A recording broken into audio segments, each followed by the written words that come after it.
Cameroun, c'est un statut de tutelle, de mandat de 1922 à 1946 et de tutelle à partir de 1946.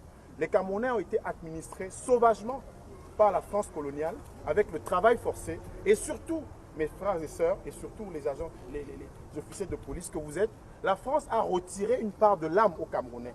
Le royaume Bamoun est privé aujourd'hui de l'un de ses principaux objets. C'est-à-dire que le trône du 11e roi des Bamoun se retrouve séquestré au musée du Quai Branly depuis 1935 dans les collections de la France. Parce que vous savez que le Code du patrimoine en France dit que les objets d'art sont imprescriptibles, inaliénables et incessibles. C'est le droit de la force et non la force du droit. Pourquoi? Parce que le trône du 11e roi des Bamoun, c'est un trône en l'honneur de sa mère et de sa grand-mère. Ça s'appelle Mandou Yenou. Et quand un Africain comme moi, Zoulou, se rend compte qu'un de ses ancêtres africains a son trône qui se retrouve au musée du Quai Branly, qui s'appelle le Mandou Yenou, il se demande ce que ça fait là-bas. Ce d'autant plus que le président Emmanuel Macron à Ouagadougou, en novembre en 2017, le président Macron s'était déjà engagé pour la restitution à notre continent, le continent berceau de l'humanité qui est piétiné par le Code noir de Colbert qui a dit que ceux qui y venaient étaient des choses, des marchandises, article 44, je cite, eh bien il a dit que le continent africain va être restitué dans sa dignité, dans son âme. Mes chers frères, mes chères sœurs, mes chers officiers de police, on se retrouve aujourd'hui presque en novembre 2020.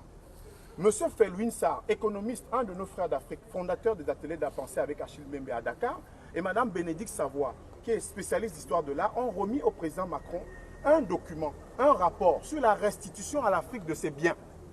Et on a même accepté parce que quand un voleur vous prend votre objet, vous ne négociez pas.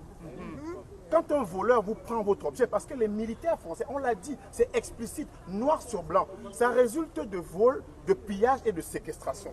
Les militaires français qui ont déporté le roi des Bamoun Djoya en 1924 et qui l'ont amené dans une autre ville comme Béhanzin a été amené, parce que Béhanzin, on a pris le trône de Béhanzin, on l'a ramené en France. On a pris le trône de Béhanzin. Et donc on se dit aujourd'hui que la France, ce pays des droits de l'homme, qui l'a lu en France mais qui a oublié de le lire ailleurs, la France, ce pays de liberté, qui le prône chez lui mais qui ne le veut pas ailleurs, la France, ce pays d'égalité, qui le consacre chez lui mais ne le veut pas ailleurs, cette France-là est venue prendre ces objets sur notre continent africain. Et c'est devenu la propriété du musée du Quai Branly, Jacques Chirac. Comment ça se fait? Comment ça se fait que la reine Bangoua, vendue 3 millions de dollars, vous connaissez Bangoua? Bangoua, c'est l'ouest du Cameroun, mes frères et sœurs. L'ouest du Cameroun, c'est comme beaucoup de régions Cameroun pauvres. Et on retrouve la reine Bangoua au Quai Branly aujourd'hui, 3 millions de dollars. Ça fait 3 millions d'euros, 2 milliards de francs CFA. Vous imaginez que ça peut transformer Bangoua correctement? Parce qu'avec 3 millions d'euros, même dans une commune française, on change la vie des gens. Donc la reine Bangoua aujourd'hui est exposée au musée du Quai Branly. On va payer 15 € chacun pour aller visiter la reine Bangoua. Quelque chose qui nous appartient. Les Bangoua sont en train de croupir dans la misère là-bas. Ils ont été dépossédés de leur âme, de leur dignité et maintenant de leurs biens. Et ça se retrouve en France. Donc c'est pour ça que quand vous voyez tout ce monde, qui ne sont pas des sauvages, qui ne sont pas des oisifs, qui ne sont pas des gens, comme on dit, méchants, parce que c'est des Africains noirs, nègres, qui sont dans des coteries de mouvements de revendication communautaristes. Non, nous ne le sommes pas. Nous sommes simplement venus dire qu'un dimanche matin, un homme, un enfant de l'Afrique, qui vient dire au président du musée du Quai Branly, c'était Stéphane Martin avant, maintenant c'est un néo-calédonien français qui est devenu président, vraiment pour colorer un peu l'image du Quai Branly, eh bien, on est en train de dire que ce matin, moi, Zoulou peut entrer en prison.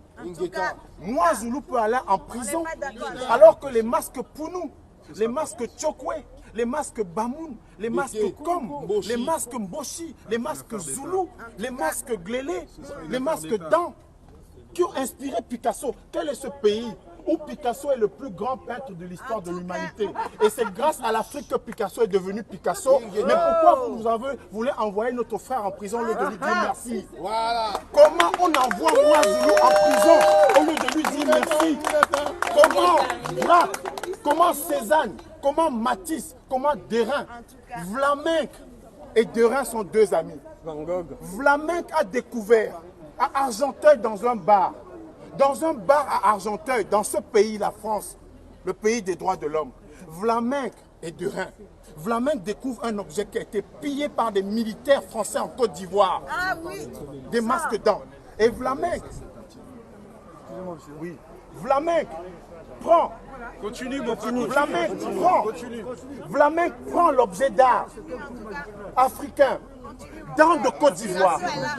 Et il amène, c'est son jeune frère Derain, qui a 20 ans à l'époque. Et Derain commence à devenir un grand peintre français, grâce au masque d'An de Côte d'Ivoire.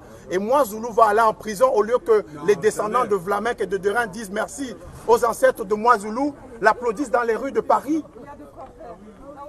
Mais comment ça se fait que la France de Macron, la France éternelle, la France de ses Lumières, la France de Voltaire qui a écrit, la France de Victor Hugo et de Montesquieu. Monsieur, s'il vous plaît, il parle à cause de vous, c'est pour vous expliquer pourquoi on est là. Hein.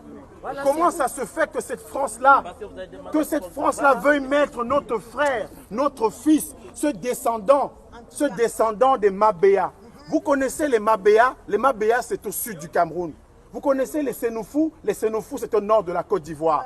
Le masque le plus cher de l'histoire de l'humanité, le masque africain le plus cher, vient du pays Sénoufou. C'est au nord de la Côte d'Ivoire, à Bouaké.